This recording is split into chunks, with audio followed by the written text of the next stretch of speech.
Hare Krishna, everyone. Hope you had a wonderful Balaram Purnima, and we shall continue this morning with our Śrīmad-Bhāgavatam. Jai Radha Madhava Jaya Kunj Bihari Jai Radha Madhava Jaya Kunj Bihari Jai Gopi Jana Vallabha Jai Giravardhari Jai Gopi Jana Vallabha Jai Giravardhari Yashodanandan Vraj Jana Ranjana Yashodanandan Vraj Jana Ranjana Yamuna Tiravanachari Jai Radha Madhava Jaya Kunj Bihari Jai Radha Madhava Jaya Kunj Bihari Hare Krishna Krishna Krishna Hare Hare Hare Rama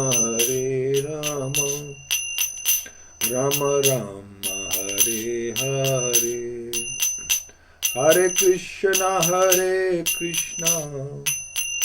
Krishna Krishna Hare Hare Hare Rama Rama Rama Hare Hare Hare Krishna Krishna Krishna Hare Hare Hare Ram Ram Hare Hare Hare Krishna Krishna Krishna Hare Hare Hare Ram Ram Hare Hare Om Namo Bhagavate Vasudevaya Om Namo Bhagavate Vasudevaya Om Namo Bhagavate Vasudevaya Om Jnantimrasya Jnananjana Shalakya Chakshurunmilitam Yena Tasmai Shri Gurave Namah Shri Chaitanya Manobishtham Stapitam Yena Bhutale Swayam Rupa Kadameyam Dadati Swapadantikam Vandeham Shri Guru Shri Yuta Padakamalam Shri Guru Vaishnavscha Shri Rupam Sagrajatam Sagana Raghunathanvitam Tam Sajivan Sadhvetam Savadutam Krishna Saitam Krishna Chaitanya Devam Shri Radha Krishna Padan Sagana Lalita Shri Vishakhanvitamscha He Krishna Karuna Sindhu Dinabandhu Jagatpate Gopesha Gopika Kanta Radha Kanta Namastute Tapta Kanchan Gaurangi Radhe Vrindavaneshwari Rishabhanu Sute Devi Pran Mami Hari Priye Pancha Kalpatu Brihishcha Kirpa Sindhu Bhayevacha Patitana Pavnebhyo Vaishnebhyo Namo Namah Namo Vishnu Padaya Krishna Prasthaya Bhutale Śrīmate Bhaktivedanta Swami Iti Namine Namaste Saraswate Deve Gauravani Parcharine Nirvishesha Shunyavadi Paschatya Deshatarine Jayo Shri Krishna Chaitanya Prabhu Nityananda Shri Advaita Gadadhar Shivasdi Gaur Bhaktivinoda Hare Krishna Krishna Krishna Hare Hare Hare Rama Rama Rama Hare Hare Mukham Kroti Vachalam Pangum Langyate Garim Yat Kirpa Taham Vande Shri Gurum Din Taranam Paramanandamadam Shri Chaitanya Ishram Hariyam Tassat Narayan Namaskritya Naram Cheva Narottamam Devim Sasvit Vyasam Tato Jemaduriyat Nashta Presha Abdureshu Nityam Bhavasya Bhavati Uttam Shlokim Bhakti Bhavati Nestaki. Okay, right, so let's continue.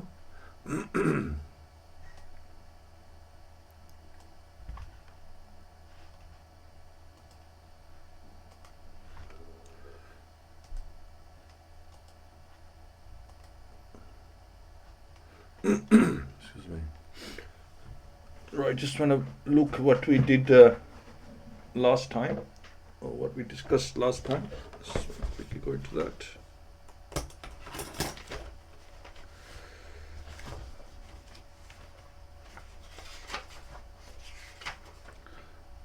Okay. So last time we were discussing the greatness of Krishna. We said he is great, but then how great is he? Because we can't imagine, just like the frogs in the pond can't imagine what an ocean looks like, or how big it's, it's like a Maha pond. They can't imagine that something can be so big because they're so restricted to a little pond. So we have our own definition of things. We have our own experience of measurements of sizes. So we can only really work within those what we know. But there's things out there that are beyond our imagination. Just like so much we read in Śrīmad-Bhāgavatam, we find it hard to believe and hard to trust. But just because they're not within our territory of thinking doesn't mean that it's not possible. Anything is, with Krishna, anything is possible. So how great is Krishna? And then he's shown through his creation how great he is really, and he's even greater than that. So what we hear about Krishna, what we read about Krishna, he's greater than even that, because he's unlimitedly great.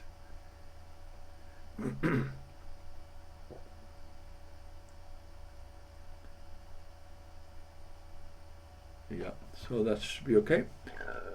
So yatha gopayati vibhu yatha sam achate puna yam yam shakti pa ashritya puru shakti para puman atam nam kridayam kridan karoti vikroti cha. So yatha, as Gopayati maintains, Vibhu the great, yatha as samyachate winds up, punha again, yam yam as shaktim energies, upa ashritya by employing, puru shakti the all powerful, parha the supreme, puman personality of Godhead, atmanam plenary expansion, Kirayan having engaged them, Kirdan as also personally being engaged, Karoti does them, Vikaroti and cause to be done, cha and. So kindly describe how the Supreme Lord, who is all powerful, engages his different energies and different expansions in maintaining and again winding up the phenomenal world in the sporting spirit of a player. And this is like the material world. Krishna doesn't have to create a material world. This is a temporary arrangement, but he does it for our benefit. The spiritual world is eternal, doesn't have to do anything there.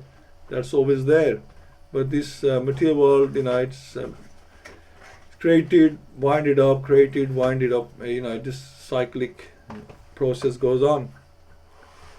In the Katha Upanishad 2.2.13, the Supreme Lord is described as the chief eternal being amongst all other eternal individual beings. Nityo Nityanam Chetanash Chetananam. And the one Supreme Lord who maintains innumerable other individual living beings, Eko Bahunam Yo Vidati Kama. So all living entities, both in the conditioned state and in the liberated state. So we are in the conditioned state. And the Nitya Siddhas, are maintained by the Almighty Supreme Lord. Such maintenance is affected by the Lord through his different expansions of self and three principal energies, namely the eternal, the external, and the marginal energies. The living entities are his marginal energies, and some of them, in the confidence of the Lord, are entrusted with the work of creation also, as are Brahma and Marichi, etc. And the acts of creation are inspired by the Lord unto them. Tene Brahma Hirida, the external energy Maya, also impregnated with jivas, or conditioned souls. The unconditioned marginal potency acts in the spiritual kingdom, and the Lord, by his different planetary expansions, maintains them in different transcendental relations displayed in the spiritual sky. So the one Supreme Personality of Godhead manifests himself in many Bahu Shyam, and thus all diversities are in him, and he is in all diversities, although he is nevertheless different from all of them. That is the inconceivable mystic power of the Lord, and as such everything is simultaneously one with and different from him by his inconceivable potencies. Achintya Bed Abed Tatpa, and everything, like Lord Chaitanya explained, this is why we sometimes find contradictions, we find difficult to understand Krishna, because it's all about simultaneously one and different. We can only understand either one or different, but simultaneously one with and different is inconceivable for us to understand. This is where we get confused.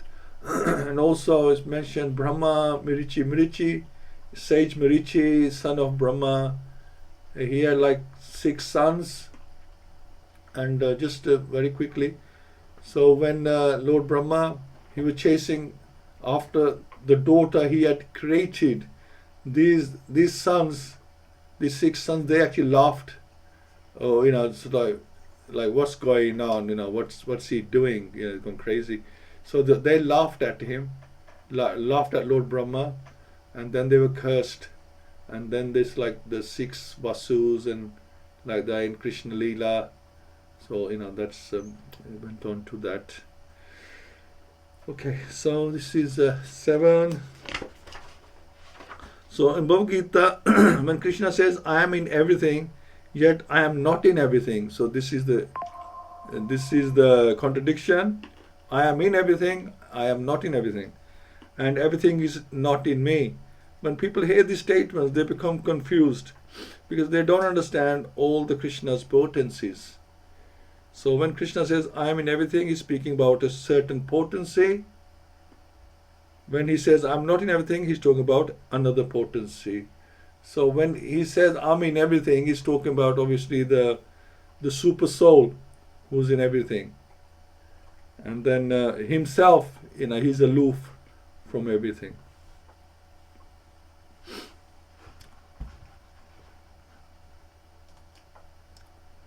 Nunam bhavatho brahman hare adbhut karmanah durvibhavayam ivabhati kavi bihaschapi chestitam. Nunam, still inefficient, Bhagavataha, of the personality of Godhead, Brahman, O learned Brahman, Hare, of the Lord, Adbhut, wonderful, Karmanaha, one who acts, Durvibhavyam, inconceivable, Eva, like that, Abhati, appears, Kavibi, even by the highly learned, Cha, also, Api, in spite of, Chestitam, being endeavored for. O learned Brahman, the transcendental activities of the Lord are all wonderful, and they appear inconceivable because even great endeavors by many learned scholars have still proved inefficient for understanding them. The acts of the Supreme Lord in the creation of just this one universe appears inconceivably wonderful. Just this one small universe for us, mind-boggling. And there are innumerable universes, and all of them aggregated together are known as the created material world. And this part of its creation is only a fractional portion of the complete creation. The material world stands as a part only. Ekam shena stito jagat. So this is the ekpad. Material world is ekpad, and the spiritual world is tripad.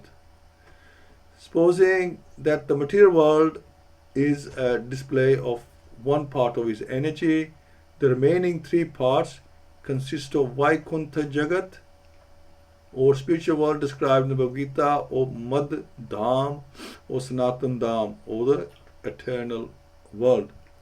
We have marked in the previous verse that he creates and again winds up the creation. That's the material creation.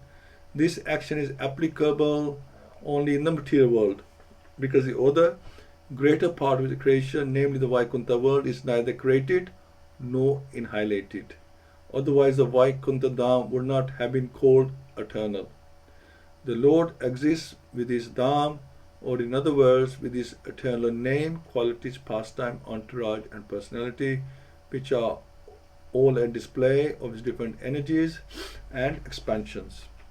The Lord is called Anadi, or having no creator, and Adi, or the original of all. We think in our own imperfect way that the Lord is also created, but the Vedanta informs us that he is not created. It's just hard to imagine for us that something can be, there without being created. Everything manifests somehow. Just like inconceivable. Rather, everything else is created by him. Narayana Paro Vyaktat. Therefore, for the common man, these are all very wonderful matters for consideration.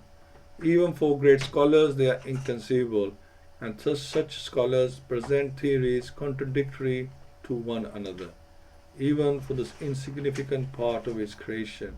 This particular universe, they have no complete information as to how far this limited space extends, or how many stars and planets are there, or the different conditions of those innumerable planets. Modern scientists have insufficient knowledge of all this. Some of them assert that there are 100 million planets scattered all over space.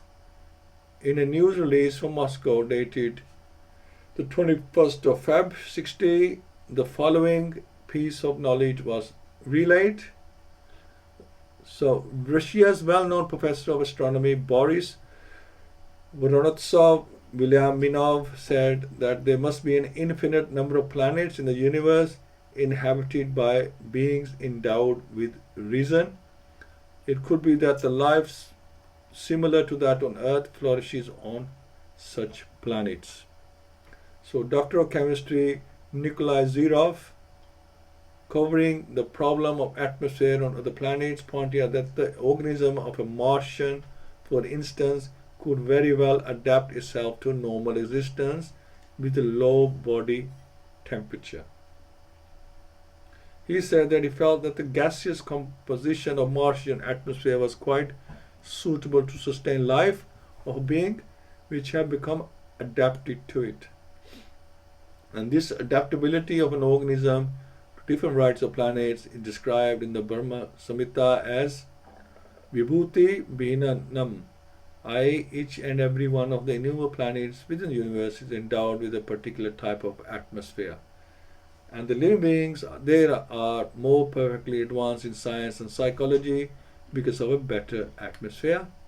Vibhuti means specific powers, and Bhinam means variegated. Scientists who are attempting to explore outer space and are trying to reach other planets by mechanical arrangements must know for certain that organisms adapted to the atmosphere of Earth can exist in the atmospheres of other planets. Easy journey to other planets. One has to prepare himself, therefore, to be transferred to a different planet after being relieved of the present body, as it is said in the Bhagavad-Gita, Yanti Deva Vrata Devan, Pitran Yanti Pitar Vrataha, Bhutani Yanti Bhutejya, Yanti Mad Yajino Pimam.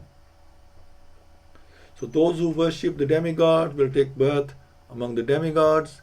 Those who worship ghosts and spirits will take birth among such beings, and those who worship me will live with me. So because our body is accustomed to the atmosphere in this planet, or even certain countries, we can't survive in a very hot climate or very cold climate, but there are people still living there. So they are climatized to that kind of place, or they have bodies which are happy to be in that kind of atmosphere.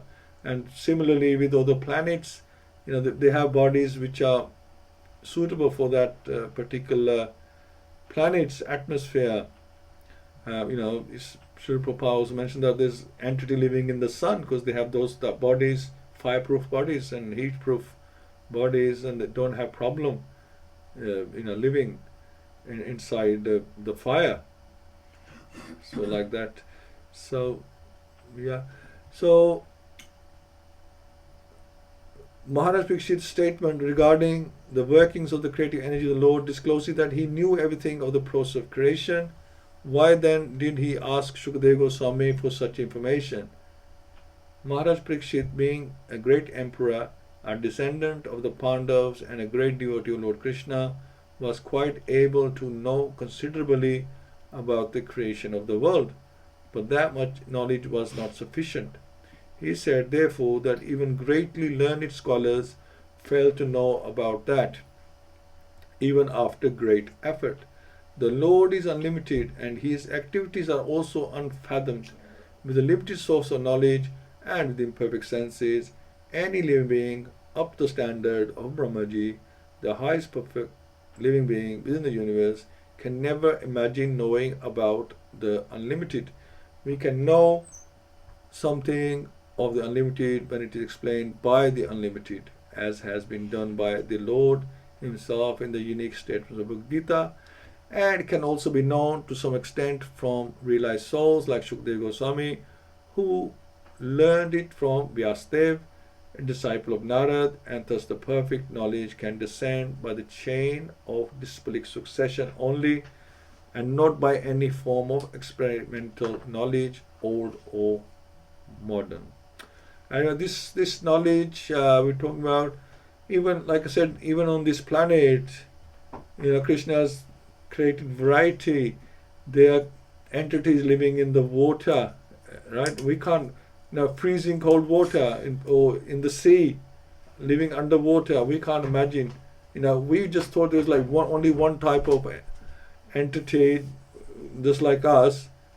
Then we can see that now that is not the case. There's different. There are entities living inside the water, living inside the ground, underground, as well. Just because we can't do it does not mean it's not possible, right? And their creatures they're cold-blooded animals. We are hot-blooded. So Krishna, He can create things according to His requirement. He can do anything.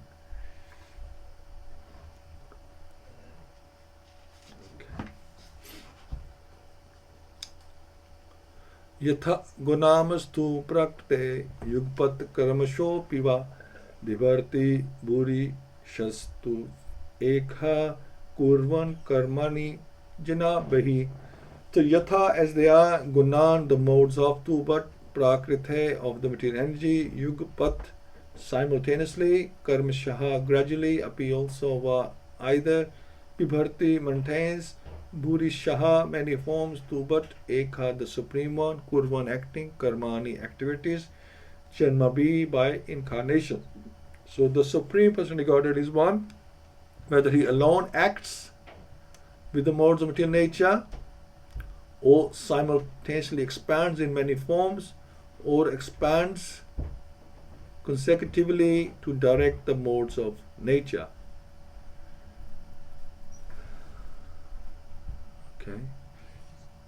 So, it's mentioned we need to know Krishna's pastimes in relation to the material world, and we also need to know his pastimes of his eternal potency in Vrindavan and his pastimes in his expansion. So there's so much variety with Krishna. His internal world is an eternal world. His pastimes in the temporary world when he comes here. His different expansions. There's so many things about Krishna that we don't know.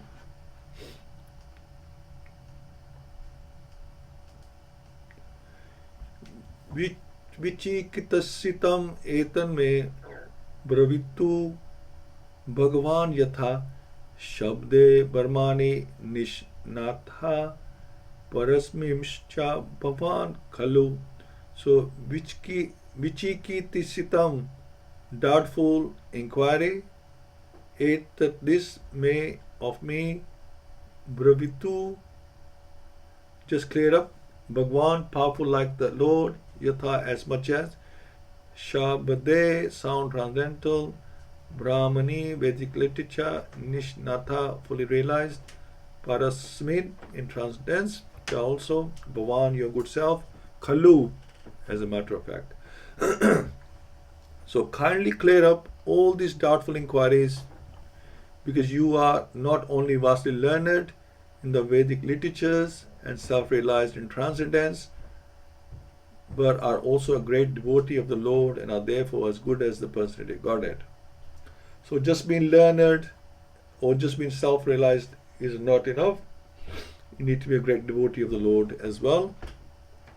In the Brahma Samhita, it is said that the Supreme Absolute Truth, Govinda, the personality of Godhead, although one without a second, is infallibly expanded by innumerable forms, not different from one another. And although he is the original person, he is still ever young with permanent youthful energy. He is very difficult to know simply by learning the transcendental science of the Vedas, but is very easily realized by his pure devotees. Bhaktya mam abhijanati, Krishna says in Bhagavad-Gita. The expansions of different forms of the Lord, as from Krishna to Baladev to Sankarshan, from Sankarshan to Vasudev, from Vasudev to Aniruddha, from Aniruddha to Pradyumna, and then again to the second Sankarshan, and from him to the Narayan, Purushavtaras, and numerous other forms which are compared to the constant flowing of the uncountable waves of a river, are all one and the same. They are like lamps of equal power which kindle from one lamp to another.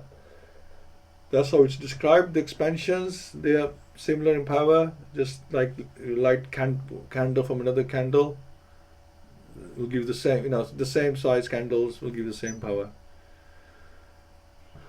That is the transcendental potency of the Lord. The Vedas say that he is so complete that even though the whole complete identity emanates from him, he still remains the same complete whole. Yeah. So just like the lamp, it gives a power to another lamp. A candle gives power to, doesn't mean that its own light reduces, still maintains its light. Just like that, Krishna's transcendental energy is like that. He can expand and expand. It does not reduce in any way. That is the transcendental potency of the Lord. The Vedas say that he is so complete that even though the whole complete identity emanates from me, still remains the same complete whole. Purnasya purnam adaya purnam eva vishashiyate. As such, there is no validity in a material conception of the Lord produced by the mental speculator. Thus he remains always a mystery for the mundane scholar. And even if he is vastly learned in the Vedic literatures, Videshu Durlabham Adurlabham Atam Bhaktao. Therefore, the Lord is beyond the limit of conception for mundane learned scholars, philosophers, or scientists. He is easily understandable for the pure devotee, because the Lord declares in Bhagavad-Gita 1854 that after surpassing the stage of knowledge, when one is able to be engaged in the service of the Lord, then one can know the true nature of the Lord. One cannot have any clear conception of the Lord or His holy name, form, attributes, pastime, etc., unless one is engaged in His transcendental loving service. The only way. The statement of the Bhagavad Gita that one must, first of all, surrender unto the Lord, being freed from all of the engagements, means that one must become a pure, unconditional devotee of the Lord. Only then can one know Him by the strength of devotional service. So Maharaj Parikshit admitted in the previous verse that the Lord is inconceivable, even for the greatest learned scholars. Why then should he again request Shukadeva Goswami to clarify his insufficient knowledge about the Lord? So if he can't be known, why is he still asking about it? So the reason is clear. Not only was Shukadeva Goswami vastly learned in the Vedic literature, but he was also a great self-realized soul and a powerful devotee of the Lord, as mentioned earlier. A powerful devotee of the Lord is, by the grace of the Lord, more than the Lord himself. Because he controls the Lord. The personality Godhead, Sri Ramchandra, attempted to bridge the Indian Ocean to reach the island of Lanka, but Sri Hanumanji, the unalloyed devotee of the personality Godhead, could cross the ocean simply by jumping over it. The Lord is so merciful upon His pure devotee that He presents His beloved devotee as more powerful than Himself. Yeah, because the Lord, He loves to glorify His devotees. He wants to glorify them. He wants to empower them. The Lord expressed Himself to be unable to save Durvasa Muni, although the Muni was so powerful that he could reach the Lord directly under material conditions. But Durvasa Muni was saved by Maharaj Ambarish, because the Lord said, you go and apologize to him, then only he can save you. Therefore, not only is a devotee of the Lord more powerful than the Lord, but also worship of the devotees is considered more effective than direct worship of the Lord. Mad Bhakta Puja Bhya Adika. So the conclusion is, therefore, that a serious devotee must first approach a spiritual master who not only is well versed in the Vedic literatures, but is also a great devotee with factual realization of the Lord and His different energies. So without the help of such a devotee spiritual master, one cannot make progress in the transcendental science of the Lord. And a bona fide spiritual master like Shukadeva Goswami does not speak about the Lord only in the matter of His eternal potencies, but also explains how He associates with His external potencies.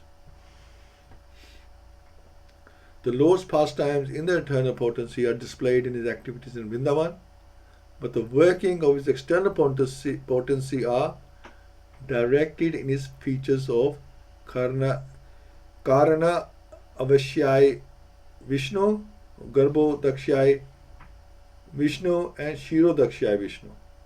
Srila Vishwanath Chakravarti offers his good counsel to the interested Vaishnavas when he says that they should not be interested in hearing only about the Lord's activities like Ras Leela, but must be keenly interested in His pastimes, in His features of the Purusha avatars in connection with the Shashti Tattva, creational functions, following the examples of Maharaj Parikshit, the ideal disciple, and Shukadeva Goswami, the ideal spiritual master. Amazing. Yeah, so we just should not be just trying to understand His internal potencies, we should also be interested in His external potencies as well, how that works. So this is amazing. And so we need to know Krishna's pastimes in relation to the material world, not just the spiritual world. And we also need to know his pastimes of his eternal potency, his Vrindavan, his pastimes in his expansions as well. So we need the whole picture, not just what will just gratify our senses. If we're going jumping straight to Canto 10 about the Rasa Leela and what happened, how Krishna left the gopis and then they were searching for him, and Radharani, he was searching for Radharani, like that. That's just for our own sense gratification, right? We need to know everything about Krishna because we are interested in Krishna, not interested in just satisfying our senses. So thank you so much. Okay, we got Purnikaksh Prabhu, Hare Krishna. Hare Krishna, Prabhuji. Pranam. Hare Krishna, everyone. Again, there's so much of information, Prabhuji, but the last words, I like it very much. It's not just try to understand how internal potency works, but even external potency also we need to understand. And that is where we understand the real power of Krishna, actually, how he maintains, and real mercy of Krishna. So again, we were reading, I can't stop it, Prabhuji. We were reading Chaitanya Charitamrita in the morning. So it's again same point mentioned. 3/4 of the thing is the spiritual world and 1/4 is the material world. And in the spiritual world, it is one Goloka and multiple Vaikunthas. So it's mind-boggling that how Krishna can manage all these things, and he just managed with his energies and expansions. And as you said, Achinta Beda Beda Tattva is a very difficult thing to understand how one can be in it and but outside of it. And Krishna tells about this kind of quality entire Bhagavad Gita very nicely as well. I was just thinking, Prabhuji, when we do programming, I do work as a software engineer. We do programming and we do cater so many ways the user can use the system, and still we cannot understand what else they can do, and then we create a default allocation that if nothing we cannot understand, then it will go into this location. Even finance also, we say accounting, finally they give one bucket where they can miscellaneous go, all everything goes into that. But I think Krishna's case there is no confusion, that he did not need any default case or any buffer like that. He know very well that how a living entity can behave, and accordingly he created all living entities, all the places, and he's so clear. And that shows that he always think about living entities. I mean, though he is enjoying his Nitya Leela also, but still he spends his time to think about living entities. That's how merciful he is. And that's why he created this much of universe. It was given by Srila Prabhupada in the purport that the size of the universe within our universe, with and the size we cannot even read that number also. That many numbers are there, as if like one to endless number. That is mentioned as the smallest universe. Ours is. So we can imagine how big other universes are, and we cannot even imagine that. Um, and important is like reading we cannot understand by reading, we have to approach a spiritual master, and through only bhakti we can understand about Krishna. Just by reading or trying to become a scholar, we cannot understand about Krishna. Even though we can recite 10 different slokas, I mean entire Bhagavad Gita also, but if we don't understand the real meaning of the each sloka, then we cannot understand, and that real meaning can only be imparted by self-realized souls. That's why Krishna says Tadvidi Pranipadena Pariprashnan Sevaya. So only by approaching a devotee who is self-realized, we can understand about him. We cannot understand by our own mental speculation. That's all, Prabhuji. Hare Krishna. Yeah, thank you so much. Yeah, it's the devotional approach every time. That's the approach that works. Thank you, Prabhuji. Kiran Prabhu. Hare Krishna. It's a confirmation of the magnitude of the divine. Our little minds cannot comprehend his vastness. He's inconceivable and beyond the parameters that we work within, because our minds can only have a space with which we can work within. But because this is so beyond infinity, we cannot put an understanding on it. It's just like we think that the land we reside on is the greatest thing, but we don't know what lies beneath the 7 oceans still. If we go to the moon, we will die instantly because the atmosphere would not sustain it. In fact, would just float away anyway. But look at the vastness of his creation. The Supreme Lord does all this with his entourage. He has the different demigods who perform their different tasks. He creates this amazing diversity that exists. He indicates he is in them, but not in them.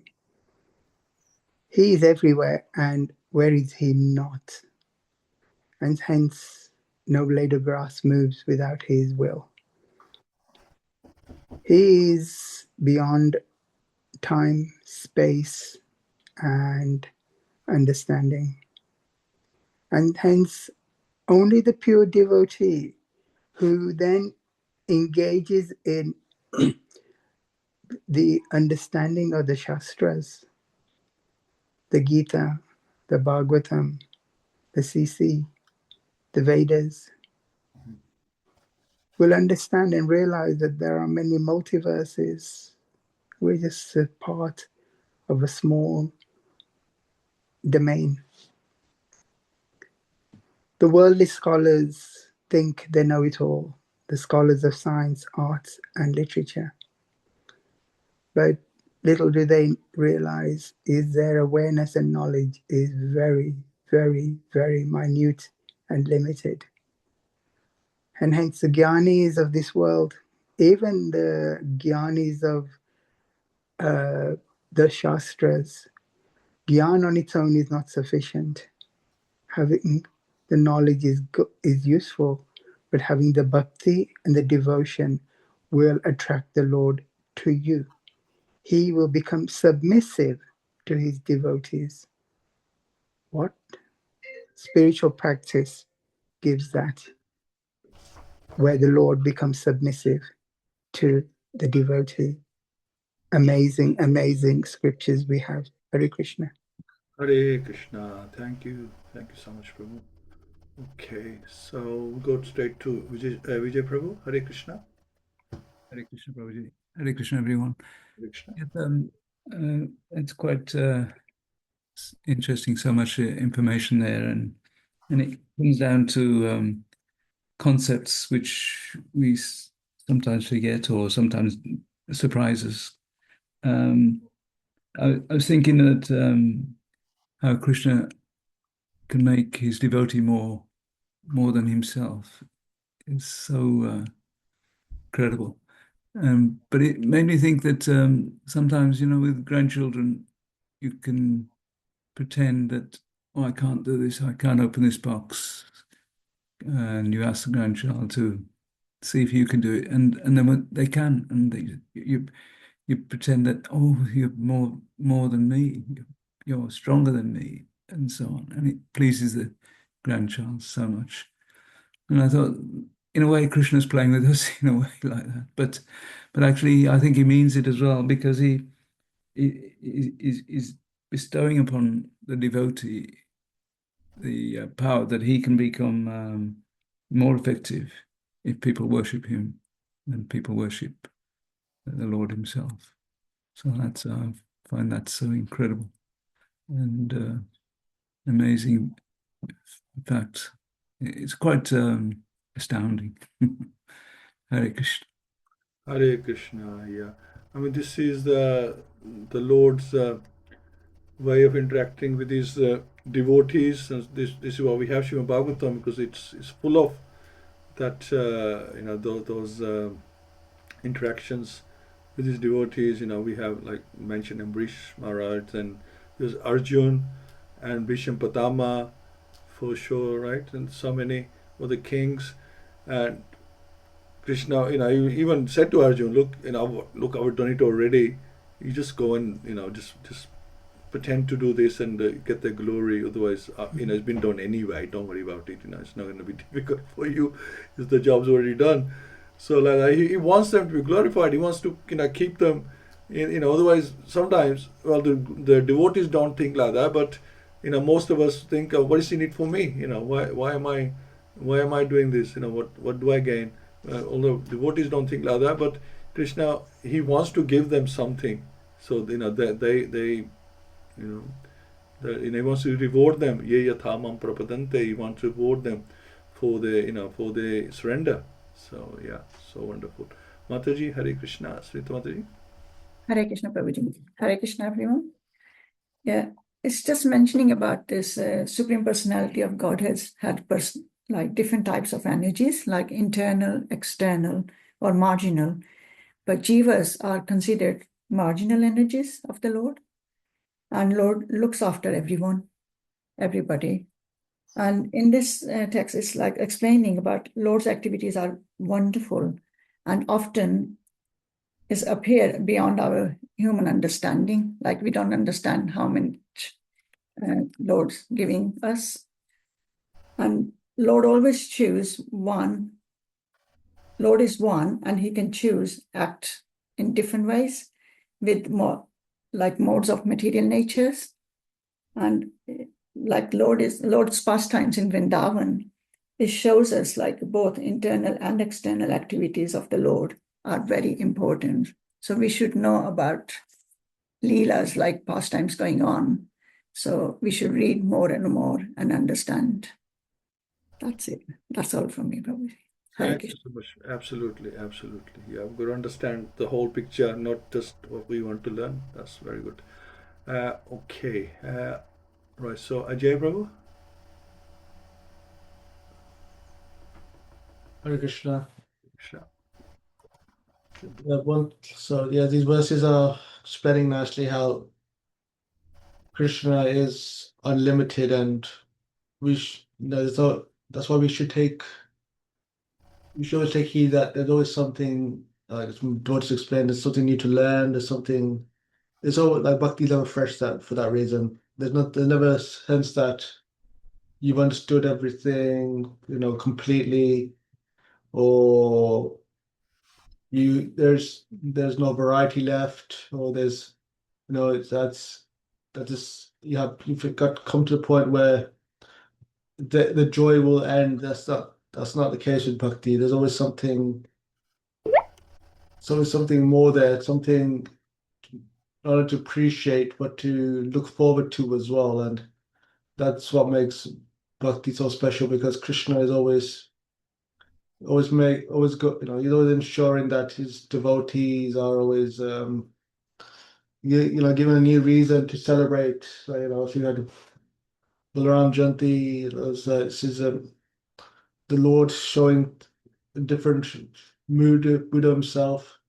We can appreciate the strength of Lord Balaram and how he instructs us all as the Adi Guru, how much he goes out of his way to try to help all of us. I mean, they even gave instruction to Duryodhan, because it's amazing considering how bad Duryodhan was in terms of character, how many faults he committed, especially towards the Pandavas. It was terrible, but still, the mercy is still there. It's just a case of, are you willing to behave in a way that pleases the Lord and pleases the devotees, and then that's when you can actually take to the mercy. Or otherwise you end up like a Duryodhan, where even when you have Lord Balaram as your guru as such, even though that was more for like terms of fighting and then they don't use the weapons.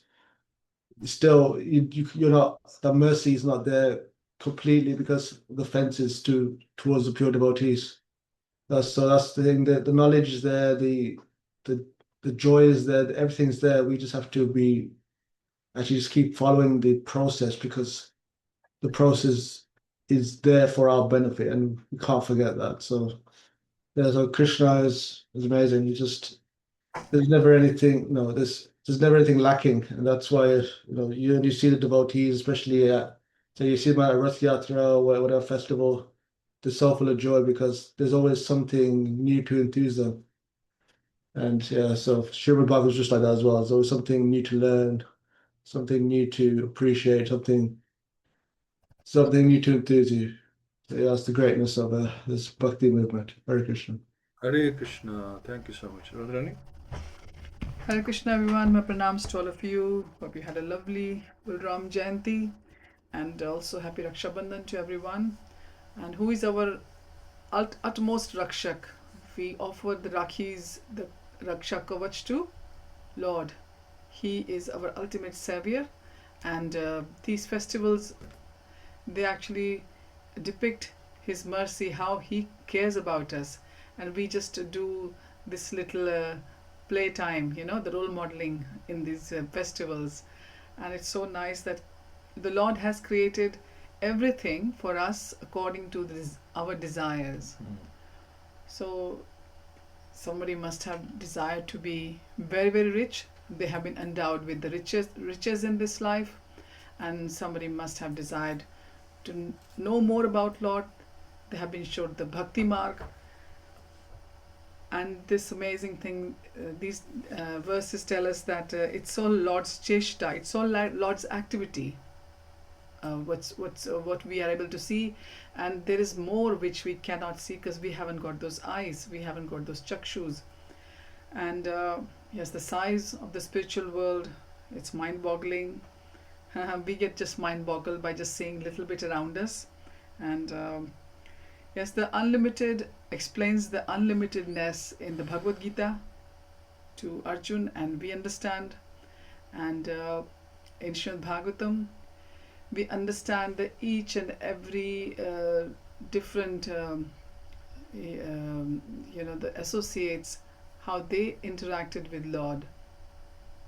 And after reading and hearing those leelas, those kathas, it gives us more impetus to do bhakti nicely and to understand Lord and to understand the higher purpose we have been given in this life and how to inch closer towards it. Hare Krishna. Hare Krishna. Thank you so much, and thank you all. And wonderful verses to discuss. And I'm thinking, shall we take Monday off, bank holiday, and give I'm sure you have plans for the weekend. So we'll catch up on Wednesday and go on to the next verses. So Granth Rashi Bhagavatam ki jai, Srila Prabhupada ki jai, Gaur Prem Nande, Hari Hari. Hari Bol, Jai. Have a nice long weekend, everyone. Thank you Hare very Krishna, much. thank Hare you. Krishna. Hare Thank you.